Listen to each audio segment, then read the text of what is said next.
சிவா திருச்சிற்றம்பலம். தென்னாடுடைய சிவனே போற்றி, எந்நாட்டவர்க்கும் இறைவா போற்றி. நமச்சிவாய வாழ்க, நாதன் தாழ் வாழ்க. இமைப்பொழுதும் என்னெஞ்சில் நீங்காதான் தாழ் வாழ்க. ஈர்த்து என்னை ஆட்கொண்ட எந்தை பெருமான் நம் பெருமான் சிவபெருமான் திருவடிகளை மனம் மொழி மெய்களாலே வணங்கி என் பெருமக்கள் நாயன்மாருடைய திருவடி தாமரைகளை இதய கமலத்தில் வைத்து போற்றிக் கொண்டு எனது அருட்குருநாதர் திருமுறை கலாநிதி வே சுந்தரமூர்த்தி தேசிகரையாவுடைய திருவடிகளை நீல நினைந்து திருமுறை சென்னறிக்குள் என்னை ஆற்றுப்படுத்திய அடியார் பெருமக்களது திருவடிகளையும் நீல நினைந்து பெரும் பற்ற புலியூரானை பேசாத நாள் எல்லாம் பிறவாத நாளே என்ற அருள் சிந்தனையில் இன்றைய தினம் நாம் சிந்திக்க இருப்பது அருள் தரும் மாணிக்க வாசக பெருமான் மலரடிகள் போற்றி போற்றி. மாணிக்க வாசக பெருமான் திருவாய் மலர்ந்தருளிய 8வது தமிழ் வேதம் திருவாசகத்தில் திருத்தோல் நோக்கம் என்கின்ற 15வது திருப்பதிகத்தில் 13வது பாடலை சிந்திப்பதற்கு சிவபெருமான் இன்று நமக்கு திருவருள் அருளியிருக்கிறார். அன்பர் பெருமக்களே, இந்த பாடலினுடைய பொருளை நாம் முதலில் சிந்திப்போம். ஏன்னா நிறைய பேர் என்ன நினைக்கிறாங்கன்னா, ஏதோ திருவாசகத்தில் இருந்தாலும் ஏதோ ஒரு பாட்டை பாடி அனுப்புகிறாப்புல, அதை நம்ம என்னத்தை கேட்டுக்கிட்டு நம்ம தான் ஏகப்பட்ட திருவாசகம் யூடியூப்பில் இருக்குது எல்லாம் வச்சுருக்கோமே அப்படின்னு நினச்சிக்கிட்டு அப்படியே தள்ளி விட்டுறாங்க. அன்பர் பெருமக்களே, முதல்ல அதனால் உங்களுக்கு இந்த பாடலில் நமக்கு என்ன கருத்தை பெருமான் அருளுகிறார் அப்படிங்கிறத சொல்லிட்டு அதுக்கு பிறகு நம்ம இந்த பாட்டை படித்தோம்னா அது பாட்டை விரும்பாதவர்கள் கருத்தை விரும்புவார்கள் அல்லவா அப்படின்னு எனக்கு நெருங்கிய என்னுடைய சிநேகிதர் ஒருத்தர் சொன்னார். ஐயா, நீங்கள் முதல்ல பாட்டை பாடாதீங்க, நிறைய பேர் நீங்கள் திருவாசகம் பாட போகிறீங்கன்ட்டு தள்ளி விட்டுறாங்க. பாடலுக்கு உண்டான பொருள் நீங்கள் என்ன கருத்தை பதிவு செய்ய விரும்புகிறீங்களோ அதை முதல்ல சொல்லிடுங்க. அதுவே அவங்க கேட்ட பிறகு பாடல் அவங்க வேறு இடத்துல கேட்டுக்கிட்டாலும் இல்லை அந்த பாட்டு அவங்களுக்கு தெரிஞ்சிருந்தாலும் அது பரவாயில்ல, நீங்கள் முதல்ல கருத்தை சொல்லுங்க என்று என்னிடம் அன்பாக சொன்னார். அதன்படி இந்த பாட்டில் நமக்கு என்ன சுவாமியா சொல்கிறாருன்னா அறிவில்லாத அடியவனாகிய நான் அப்படிங்கிறாரு. நமக்கெல்லாம் அறிவு இருந்தால் ஆண்டவனை வழிபடுவோம், அதுதான் உண்மை. ஆனால் அவர் தன்னை சொல்லிக்கிறார் மாணிக்க வாசக பெருமான். அவருக்காக சொல்லிக்கல, நம்மெல்லாம் எப்படி இருக்கிறோம் அப்படிங்கிறதுக்காக பிறர் செய்கின்ற குற்றங்களை தான் செய்தவாறு அவர் ஏற்றுக்கொள்கிறார். அதுதான் அறிவில்லாத அடியவனாகிய நான் எத்தனையோ காலம் முழுதும், எத்தனையோ காலமா முழுதும் அப்படின்னா எல்லாத்துக்கும் காரணமான மேலான கடவுளை சிவபெருமானை வணங்காமல் நான் வீணாக கழித்தேன் அப்படிங்கிறாரு சுவாமி. உண்மையிலுமே எனக்கு உண்மை அறிவு உண்மை ஞானம் இருந்திருந்தா, எனக்கு சித்தாந்த கருத்துக்கள்லாம் தெரிஞ்சிருந்தா, திருமுறையை பற்றி தெரிஞ்சிருந்தா, இந்த பிறப்பு என்பது எதனாலே வந்தது, நான் எதற்காக இங்கே படைக்கப்பட்டிருக்கிறேன், இந்த வாழ்வு என்பது என்ன, நிலையானதா நிலையற்றதா, பிறப்பினுடைய பயன் என்ன, இப்படியே பிறந்தோம், படித்தோம், வேலை பார்த்தோம், கல்யாணம் பண்ணோம், குழந்தை குட்டிகளை பெற்றோம், அதுங்களுக்கு சேர்த்து வச்சோம், கடைசியில் இப்படியே செத்து போயிடுறோம், இதுதானா, இல்லை இதுக்கு மேலே இருக்கா வாழ்க்கைங்கிறது என்ன அப்படிங்கிறத சிந்திக்காமல் நான் இருக்கின்ற அறிவில்லாத அடியவன் அப்படின்னு தன்னை சொல்லிக்கிறாருங்க. அவரை சொல்லல, நம்மளை தான் சொல்றார். சாமி, இந்த பிறப்பு என்பது அவரவர் வினைவழி அவரவர் வந்தனர், எவரவர் வினைவழி அவரவர் அனுபவம் அப்படிங்கிறது. அவங்கவுங்களுடைய வினை தான் அவங்கவுங்களுக்கு பிறப்பு, அவங்கவுங்களுடைய வினை தான் அவங்கவுங்களுடைய அனுபவம் அப்படின்னு சைவ சித்தாந்த நூல் சொல்லும்.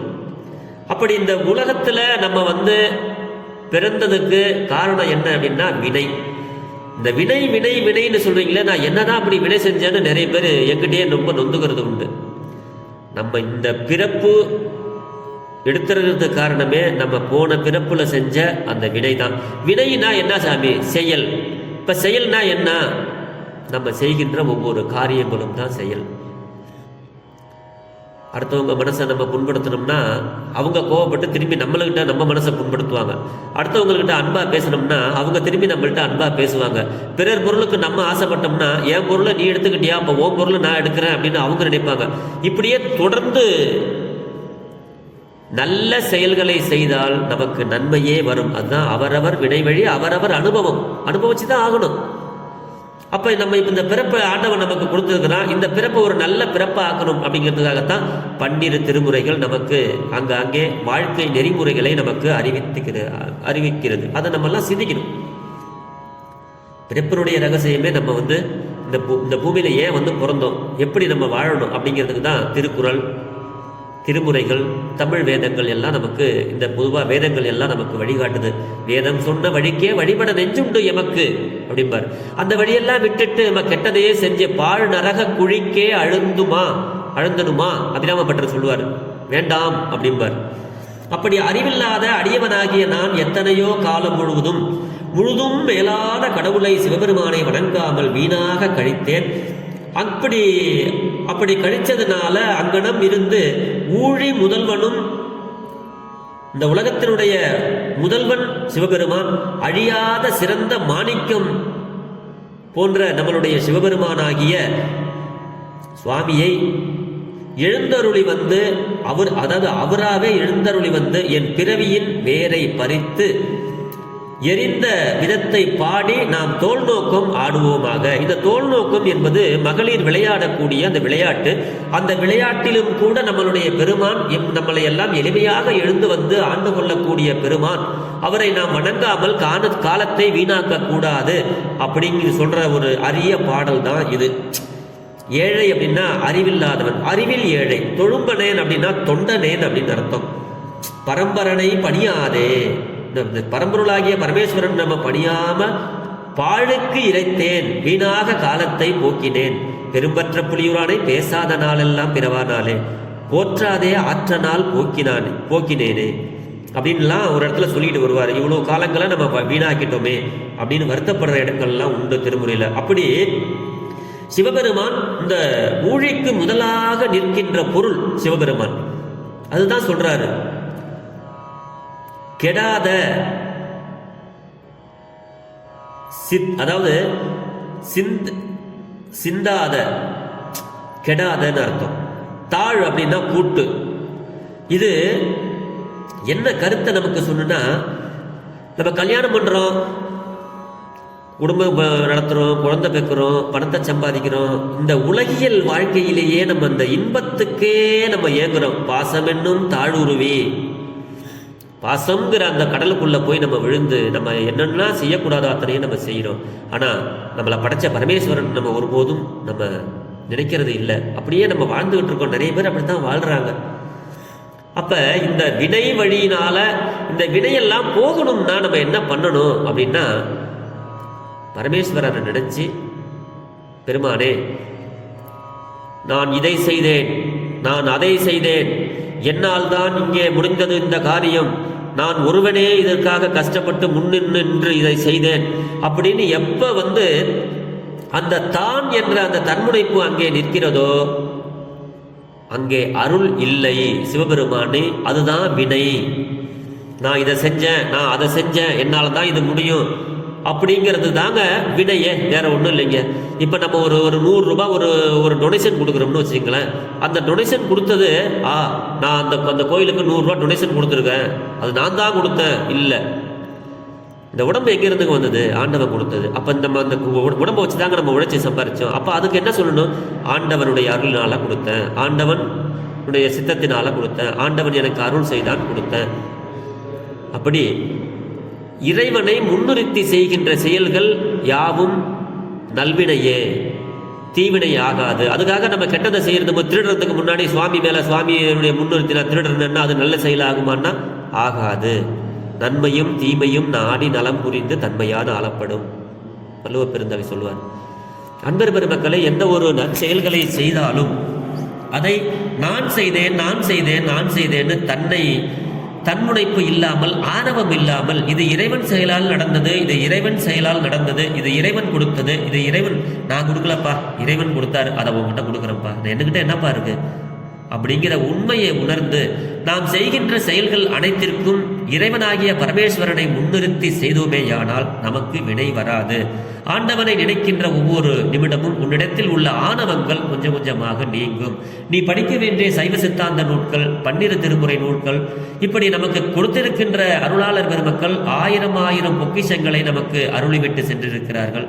அதையெல்லாம் நாம் படித்து வாழ்க்கையில் நெறியுடன் வாழ்ந்து இந்த பிறப்பை ஒரு நல்ல ஒரு பிறப்பாக மாற்றி இறைவனுடைய திருவடியிலே சென்று சேர்ந்து, இறைவா மீண்டும் பிறக்காத ஒரு வரம் எனக்கு தா அப்படின்னு, ஒருவேளை மீண்டும் பிறந்தால் புழுவாய் பிறக்கினும் புண்ணியா உன்னடி என் மனத்தே வழுவாதிருக்க வரம் தர வேண்டும்னு சொல்லி, அந்த புழுவா பிறந்தாலும் பெருமானே உன்னுடைய திருவடியை மறக்கக்கூடாது அப்படின்னு சொல்லி, ஒருவேளை மீண்டும் பிறப்பு உண்டேல் உன்னை என்றும் மறவாமை வேண்டும்னு காரைக்கால் அம்மையார் கேட்ட மாதிரி, இப்படி இறைவனுடைய நாமங்களை சொல்லி இறைவனுடைய சித்தத்தில் நம்ம செய்கின்ற அனைத்து செயல்களுமே இறைவனை முன்னிறுத்தி செய்தமையானால் அனைத்தும் நல்வினையே.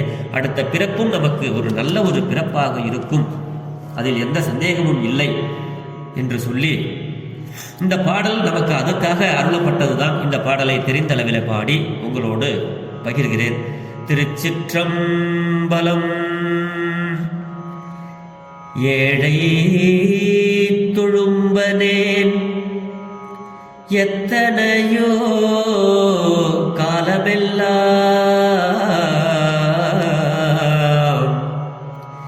ஏழை தொழும்பனேன் எத்தனையோ காலமெல்லாம், பாழுக்கிரைத்தேன் பாழுக்கு இறைத்தேன் பரம்பரனை பணியாதே, பாழுக்கு இறைத்தேன் பரம்பரனை பணியாதே, ஊழி முதல் சிந்தாத நன்மணி வந்ததென்று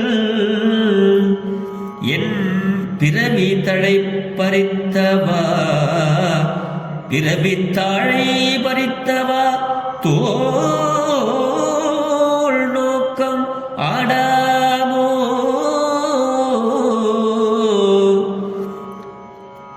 நல் மாணிக்கம் வந்து என் பிறவி தாழை பறித்தவா, தோள் நோக்கம் ஆடாமோ.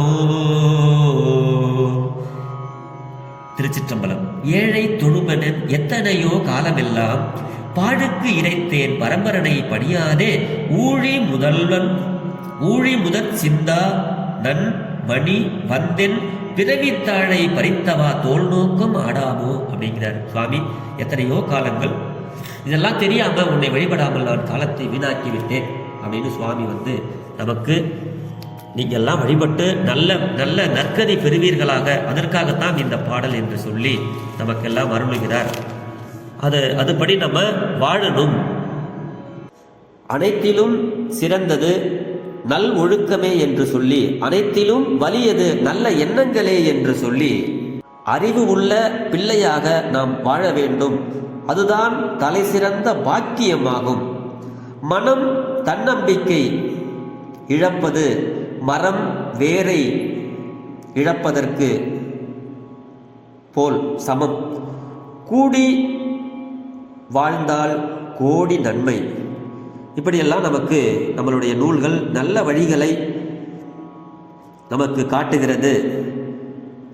ஆகையினாலே எல்லாம் வல்ல பரம்பொருளாகிய பரமேஸ்வரனை நினைந்து நாம் பிறப்பை நல்லதொரு பிறப்பாக வாழ்ந்து பிறருக்கும் நன்மையை செய்து இறைவன் திருவடியை நாம் இறுதியில் பற்றுவோமாக என்று சொல்லி, பெரும்பற்ற புலியூரானை பேசாத நாளெல்லாம் பிறவா நாளே என்ற அருட்சிந்தனையை நிறைவு செய்கிறேன். ஜெர்மனியில் இருந்து சிவபாலா. குறைவில்லாத உயிர்கள் வாழ்க, மேன்மைகள் சைவ நீதி விளங்குக உலகமெல்லாம், இன்பமே என்னாலும் துன்பமில்லை, ஆலவாய் சிவனடியே சிந்திக்கப் பெற்றேன் நானே. ஆழ்க தீயது எல்லாம் அரண்நாமமே சூழ்க, வையகமும் துயர் தீர்கவே வாழ்க சீர் அடியாரெல்லாம். சிவா. திருச்சிற்றம்பலம்.